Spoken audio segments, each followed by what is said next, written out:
with you. Would you like to just introduce yourself fully? We got some more participants and then we'll get started. How's that sound? Can I start myself? Yes. Do you mind Yeah, introducing yourself and yeah, your yeah, where you are, and then we'll move down the list. Thank you so much.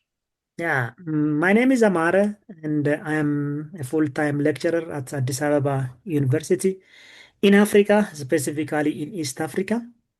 And my research interest is especially in the power system and renewable energy systems. And I have an interest of working in renewable energies. And also I do give some type of capacity building training and also teach undergraduate as well as postgraduate students in different types of courses. And also I also involve on different projects who actually works on the especially on the rural electrification and also community energy and also these types of arrangement in my university. So this is me, I think. Well, thank you. Appreciate that. We can go down to the next participant. Natalie, are you? I see Natalie's note taker.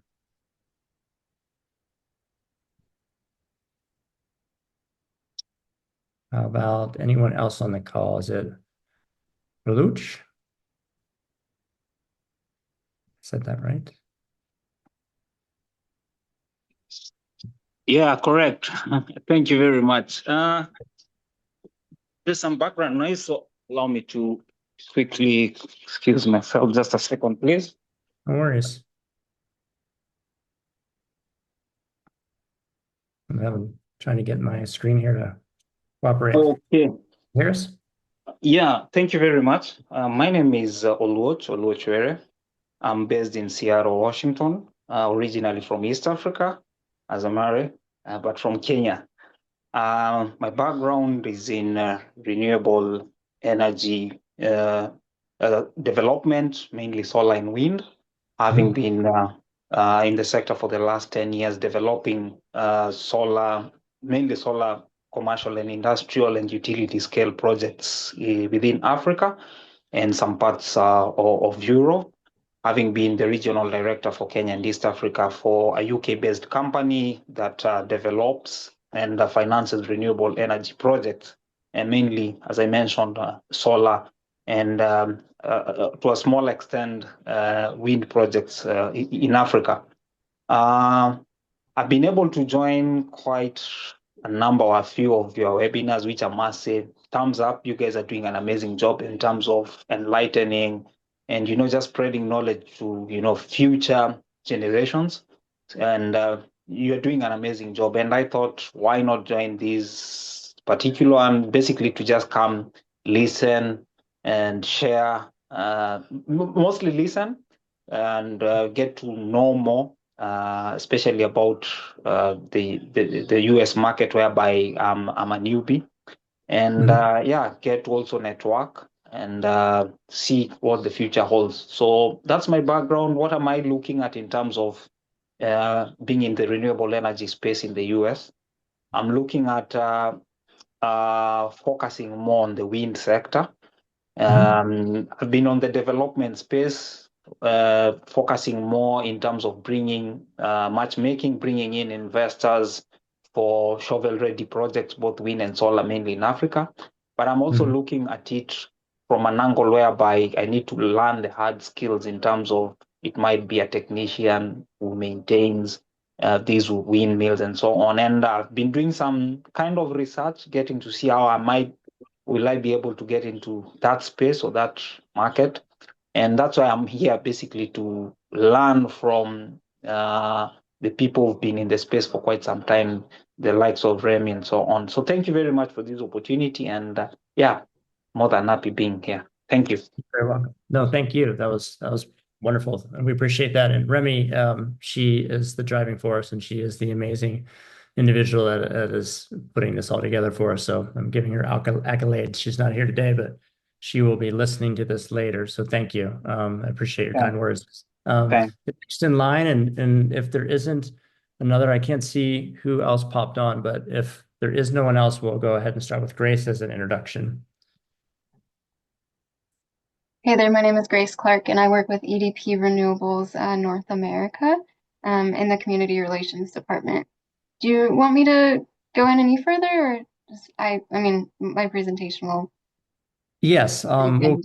just do some quick announcements, Grace. Thank you. I just want to make sure that we had that introduction, and then I'll just go ahead and just start here from us. So thank you all for being here for the College Student Network.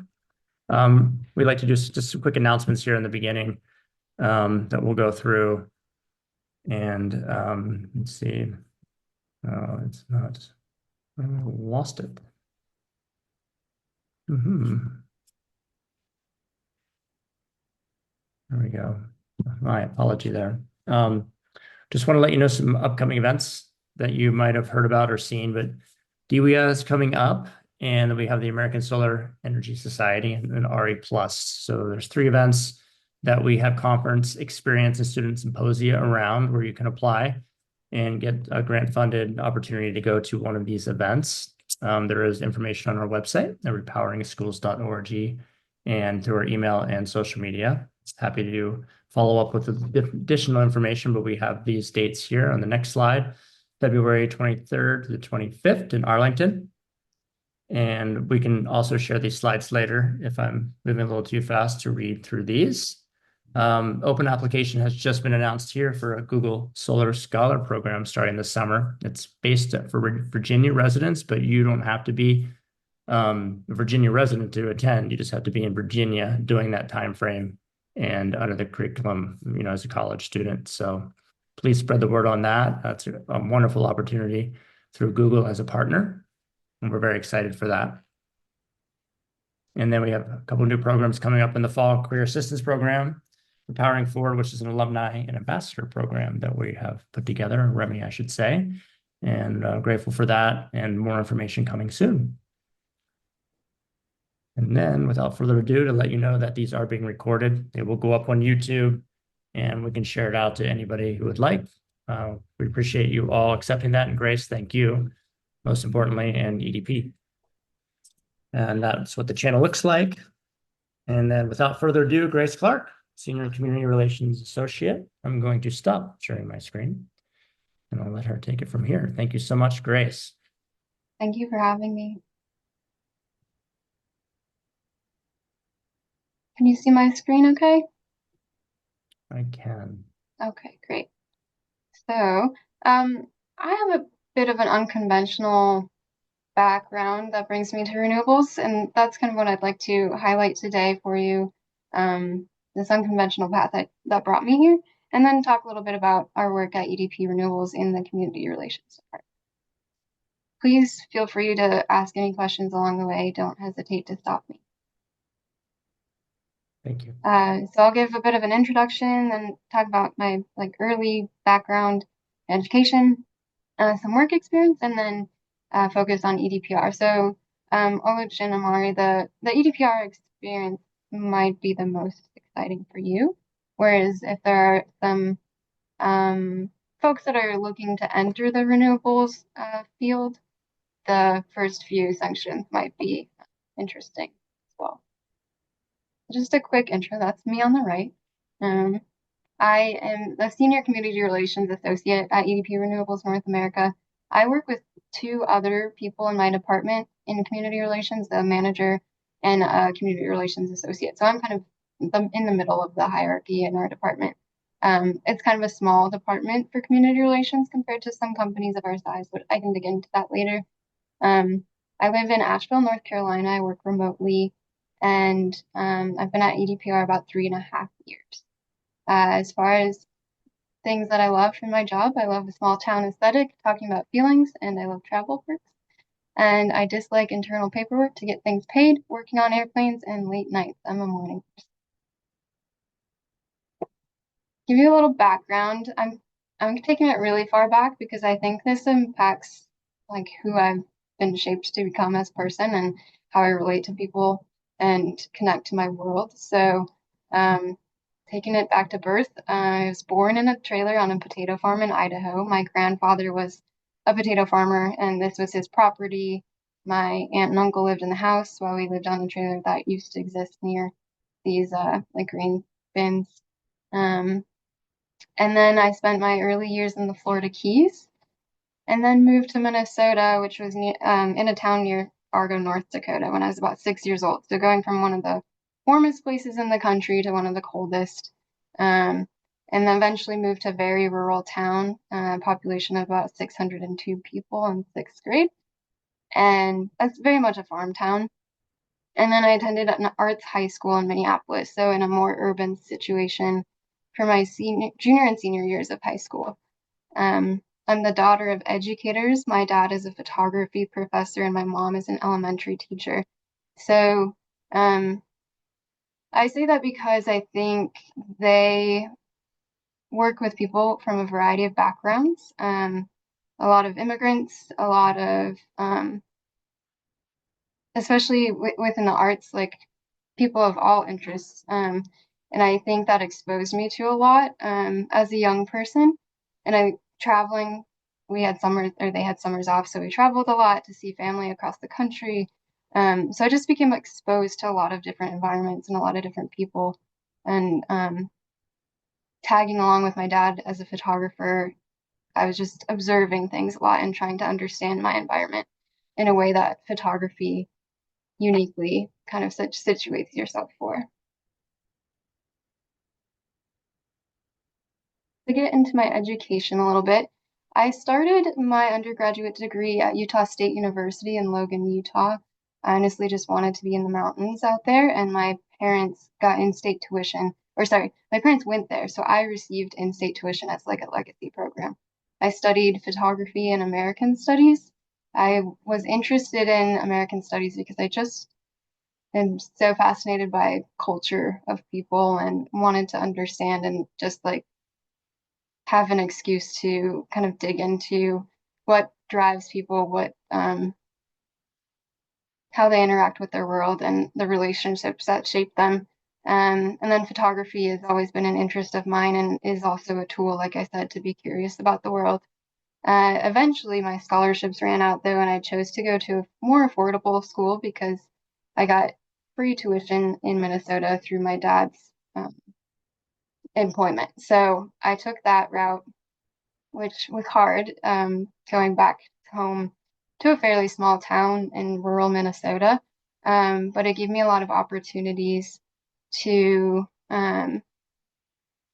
just explore that area with a new lens, having been away for a bit and then coming back, and also take advantage of opportunities that I wouldn't have been able to take advantage of if I was spending all of my money paying for a very expensive program.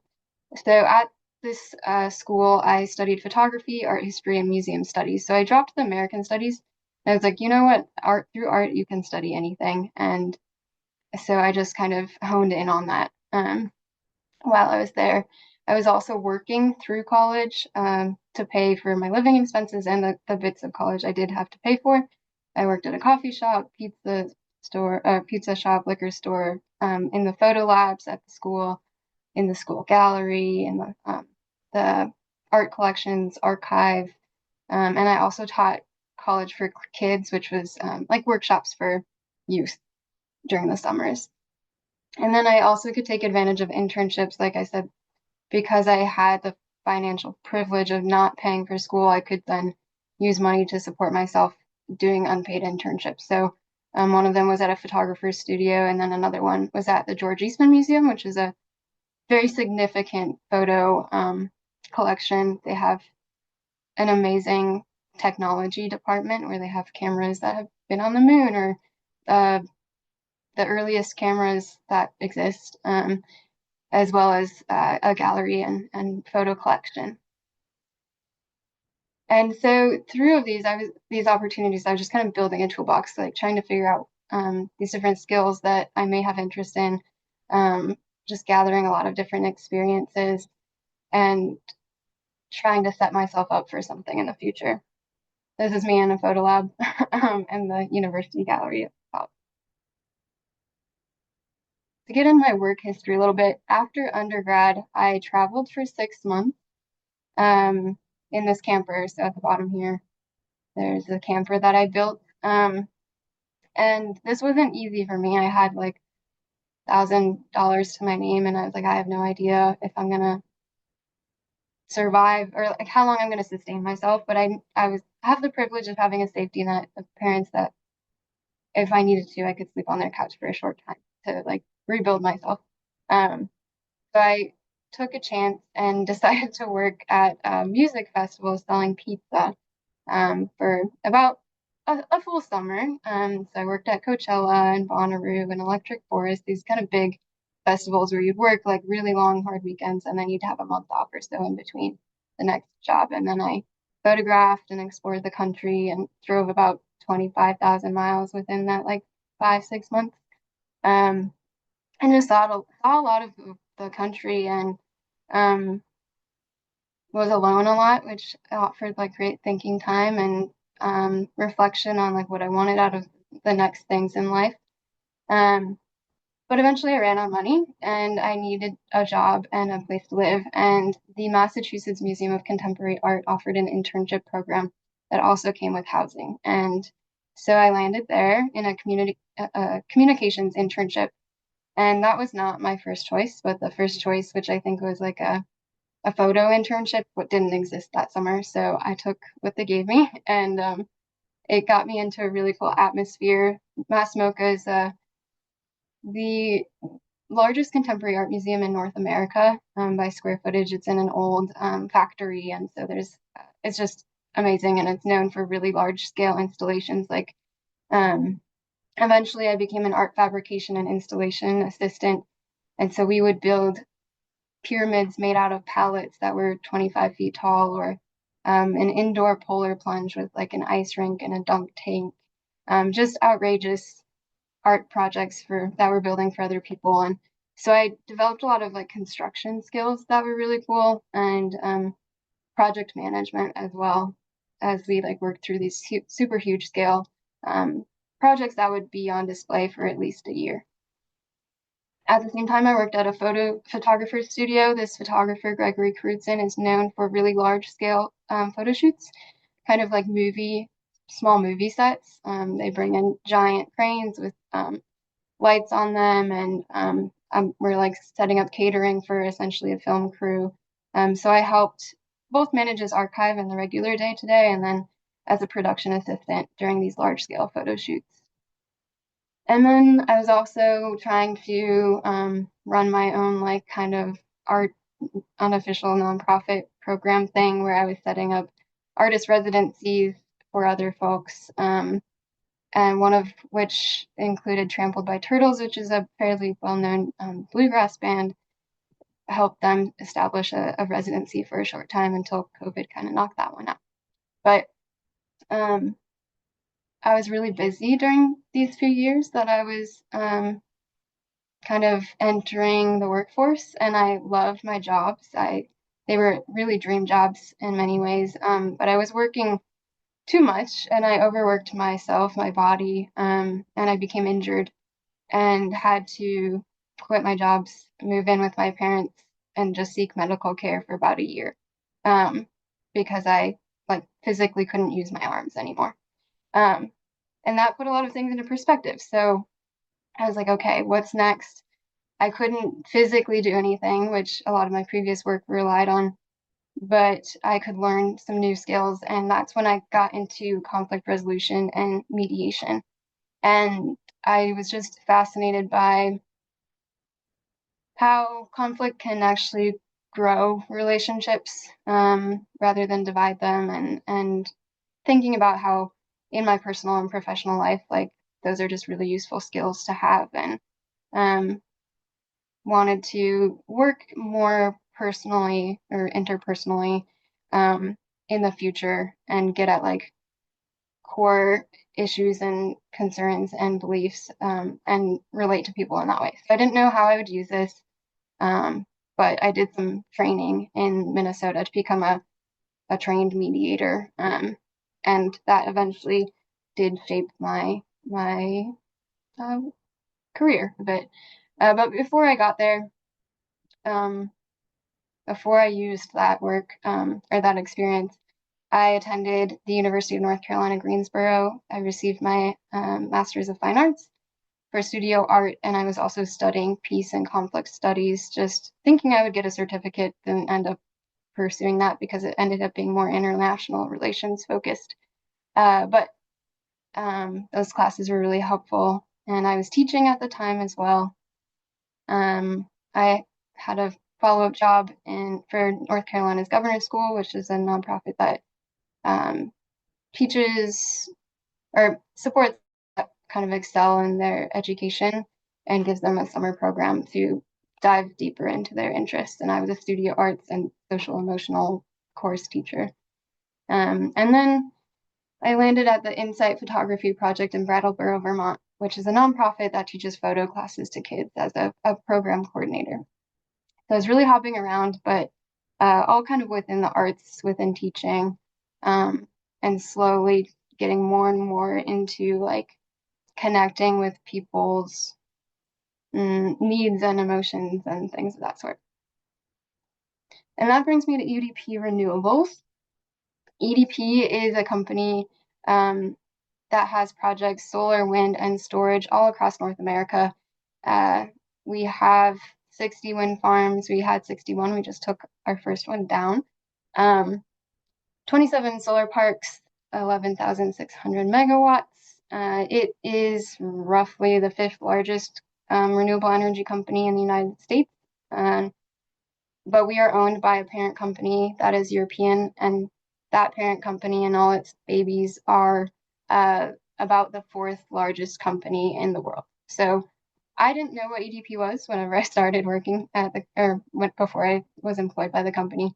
But it is a pretty big and impactful company, and it feels pretty great to be a part of that.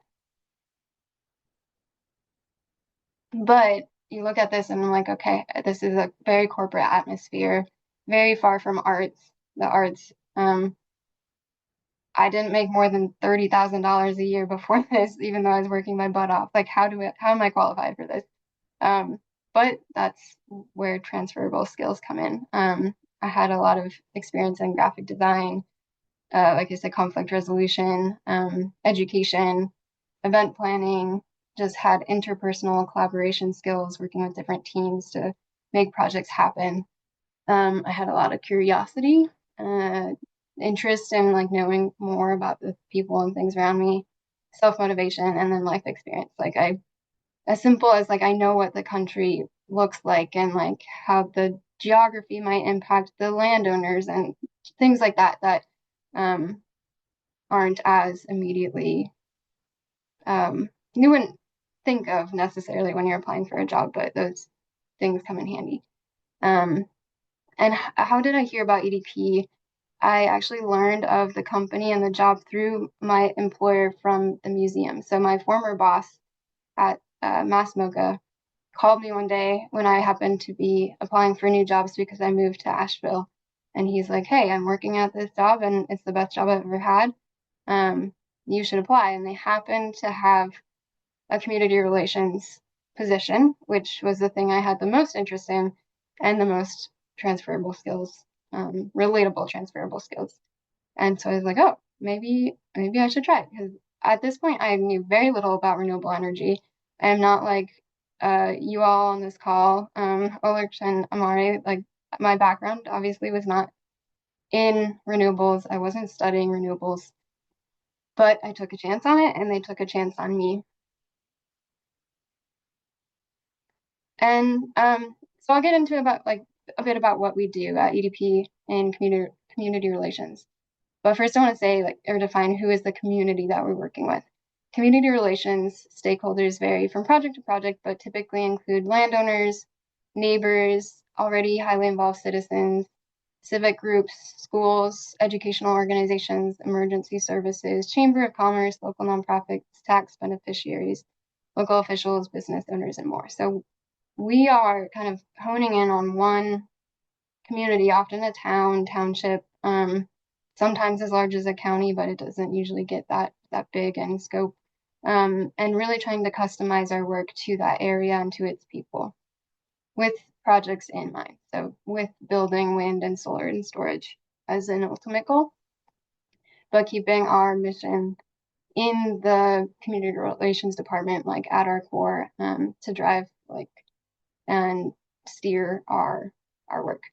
So why do we engage with the community? Because project development and operations isn't just a checklist. We're not just, it's not just a project that you fill out the components and you do all the things and it's good to go, right? Like we are building projects that represent a significant change for some individuals and their families who live alongside them. And with that, it's inherently personal and emotional for these folks.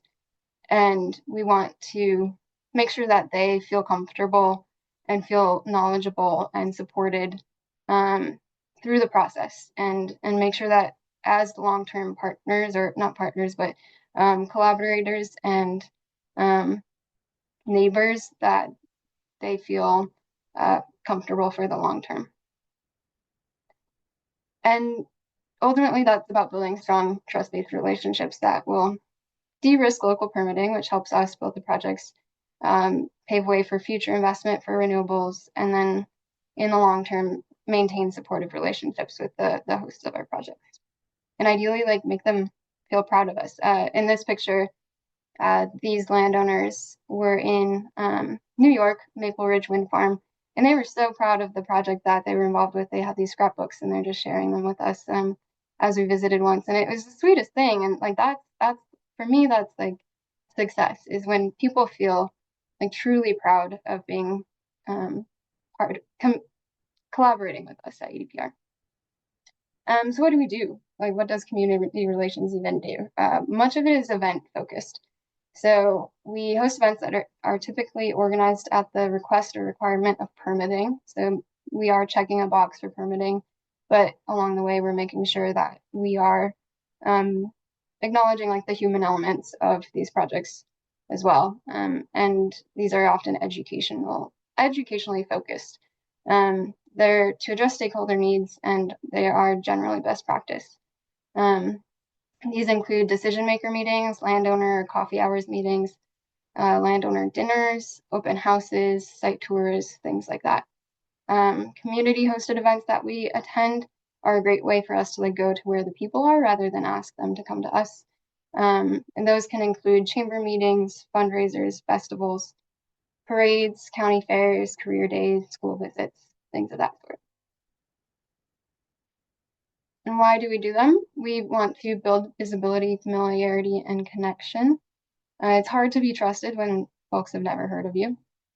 We want to meet influential residents. We want to, partially because they're spokespeople for their community and we want to understand their communities better. But we also want them to become educated about our projects and share that information as well. And we want to show that we care, and being at the front of those conversations with those influential folks makes a difference. We want to gather knowledge of values, concerns, and needs. We don't want to assume that we know what a project community wants, or like if we have some money to donate, like we don't want to assume that we know where that money is best spent. We want to listen to them, know what their concerns are, how we can best fill any needs in the community through our project or through like extra efforts, and make sure that we listen first and let that drive our decisions. And we also want to identify supporters. So obviously our goal is to build these projects, and making sure we know who is supportive and who can advocate on our behalf is really helpful, and who are trusted messengers in their communities too. And then we want to educate about the project. Misinformation is really tricky, and we want to put the right information out there, trusted sources, reliable information, and make sure that people know, like, have points of contact, know who they can reach out to if they have questions, so they don't go to Google and ask like their questions there, because confirmation bias is real and really tricky. So we want to give accurate information, credible, trusted, peer-reviewed studies, things of that sort. Make sure that's available and it's easy to access. And we want to be available and transparent, because that's how you build trust as well. And what else do? We internally teach our teams. So our structure is like we only have 3 of us for all of North America. We can't be at all of these projects ourselves or all in all of these communities, though some of them were more hands-on than others personally. So we are doing a lot of internal training to get our developers and other team members ready to communicate and engage with community members. So we're teaching them how to listen before talking, how to talk when they do talk, just have some self and cultural awareness so they're not assuming things, right? Like I mentioned before, like stuff like branding support, which I mean, we are part of a business and for the company that's important. So we have to make sure that that stuff stays in line, like as a brand out exposed in our communities. We track activism, so supportive or oppositional activism in the area. We're tracking all of that to see what communities are especially favorable or what challenges we might come across. We also we maintain a lot of industry and external stakeholder insight. So we're kind of the people that our internal teams turn to when they have an industry-wide question that relates to community relations. And then we also help folks engage with local media, among other things. And then we manage video, photo creation, support educational activities. So we will support workshops for kids, 4-H activities. We will help coordinate job shadows or career day visits, things of that sort. We create technology fact sheets and stakeholder testimonials, order swag to give away at festivals, craft newsletters to make sure people stay informed, manage social investments for all of North America, which is one of my favorite things. Social investments are a way to contribute to the growth and development of a community, support causes that have value to locals, generate goodwill, and express gratitude to the communities that host our projects. This is sometimes people's first time hearing about our company is when we donate money to their organization or an organization that they care about. So for example, we participate in livestock auctions, like this image on the right. So if we purchase a sheep, like that might be this family's first time hearing about EDP renewables. But that can go a long ways because we are showing support for the ag community and ag education and want to be growing alongside ag rather than in opposition, because we truly want these communities and the ag industries that they often rely on to be prosperous and see solar and wind as part of that prosperity or that plan for prosperity.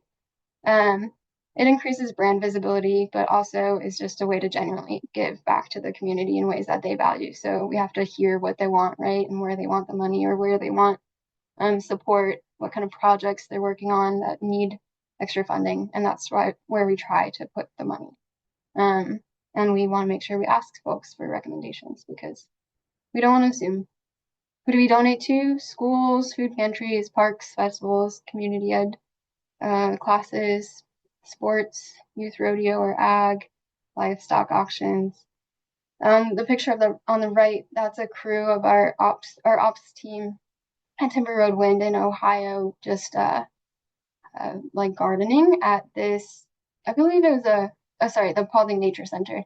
And so these flower beds were like pretty run down, and they came in and planted new things for them and donated the plants and their labor. And it's a very simple and sweet way to like help out a community space. And those are the things that also connect the people in the community. Like these folks are meeting the people that they live near, because we have team members that work on the sites and live in the communities, and we want to make sure that through operations they're feeling engaged and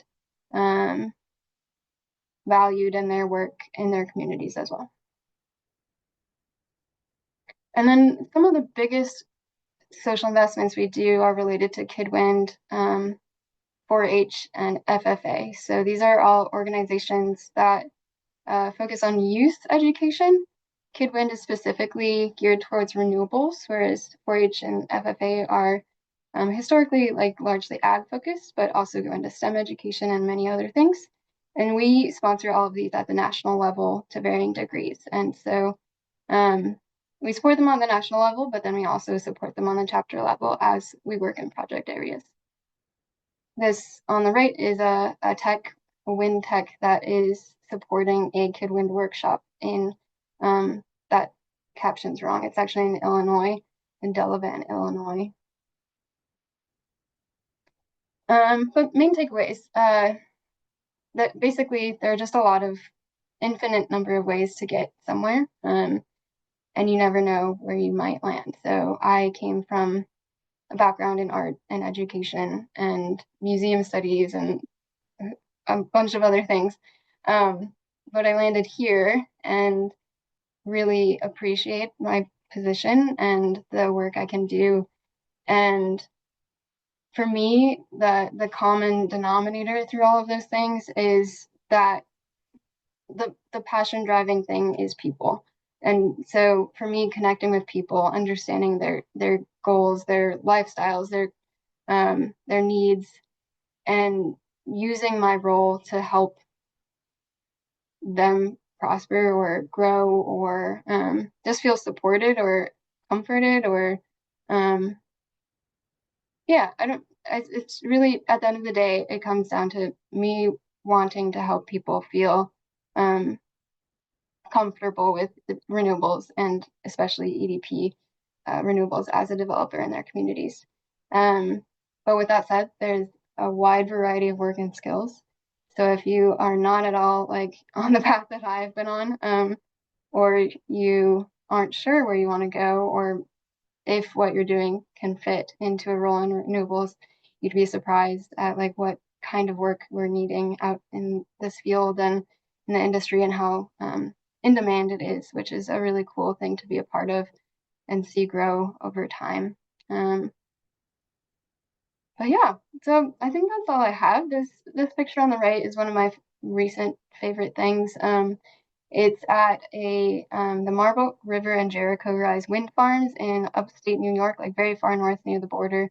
They've recently done an annual color run at their site, and the color run, the money that they receive from the entry fees is given back to a nonprofit in their community. So the first one, the money was given to an FFA chapter.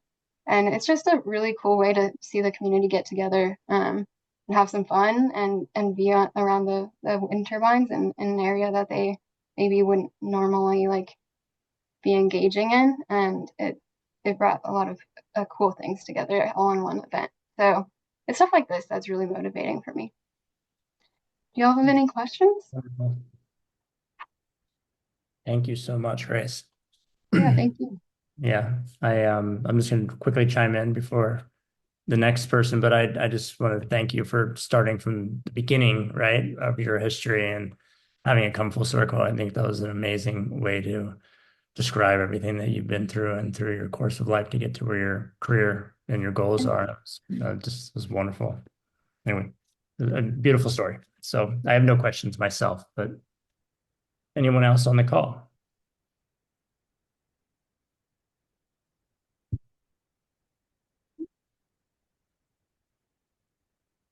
It was so good and thorough, Grace, that nobody has. Sorry if I went over time. I forgot to check when time I started. No, this was great. No.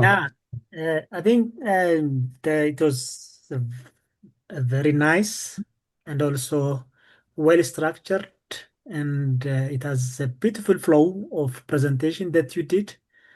So It's you beautiful. touched everything starting from your childhood up to what you are on the where you end up in the wind energy from photography as well as from social work. So that is a good one. And one of my question is, uh, I think wind energy, especially if I don't know EDF is working in the utility scale or especially or it is on the developer scale. But when you join this and also currently how the community especially community on the rural part of the US, how they are more preferable to use wind energy with respect to solar. I know solar is a good penetration, especially on the community part of, I mean, in the community part of the US. So what is the percentage, the penetration percentage, especially on the rural part, this small scale type of wind turbine, of course? Yeah, so I'm sorry, I should have mentioned I work on the utility side of the company. EDP Renewables does utility, and they also do distributed generation, which are the smaller projects like the rooftop solar, college campuses, things like that. Sorry, rooftop meaning like Walmart rooftop, not like residential.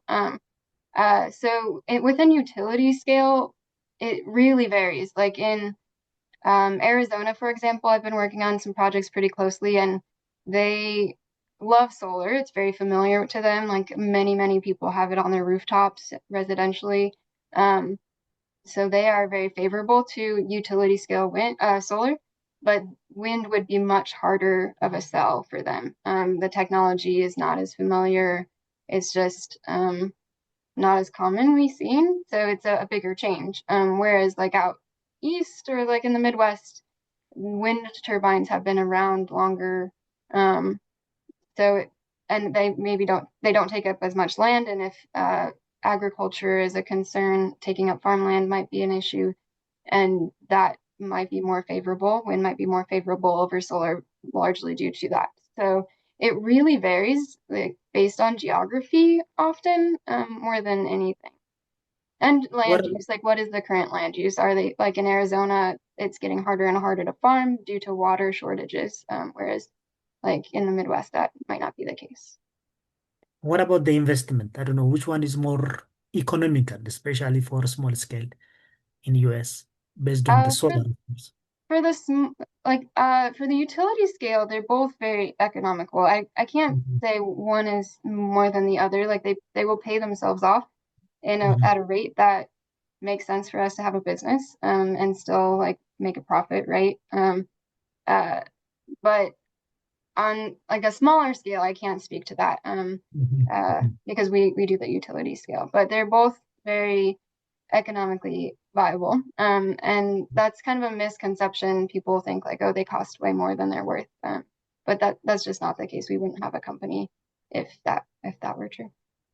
They pay Okay. themselves off well before the lifetime of the technology ends. Okay. Okay. Thank you. That was well put, actually. Thank you. Yeah. Did you have any other questions? Those are good questions. Thanks. Yeah.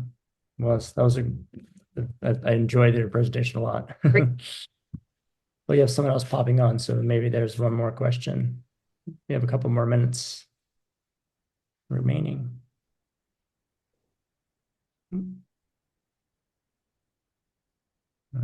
They went off camera, so maybe not. Is there anyone on the call that is still with us that has a question for Grace from EDP Renewables? And if not, we'll conclude our meeting for today.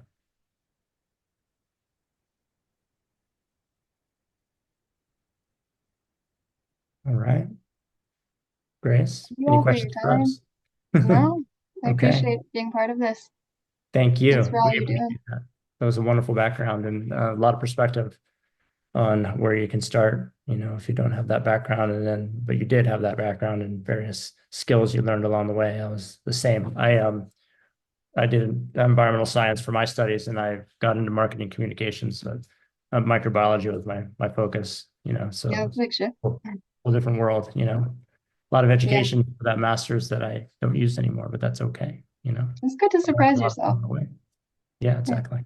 So, well, thank you. And thanks everybody for being here. So we'll hope to see you next week. I just have one quick slide to share before we just hop off, if that's okay. Just want to share our next speaker for next week. And this is Brianna. Try to get the full screen here. Tynan from R&D manager. She's an R&D manager of Ingenuity. She's going to be our next guest speaker next week. So I wanted to let everybody know that if they can please join. So on Wednesday, February 18th, 2 p.m. again, Eastern time. Grace, if you can come back and hang out in the crowd, we'd love that as well. Yeah, that sounds great. Appreciate that. And then thanks to our sponsors as well. Okay. Okay. All right. I'll Thank conclude. you. Thank Thank you. you. Thank you Enjoy very your much. afternoon. Yeah. Thank you. Bye. Bye.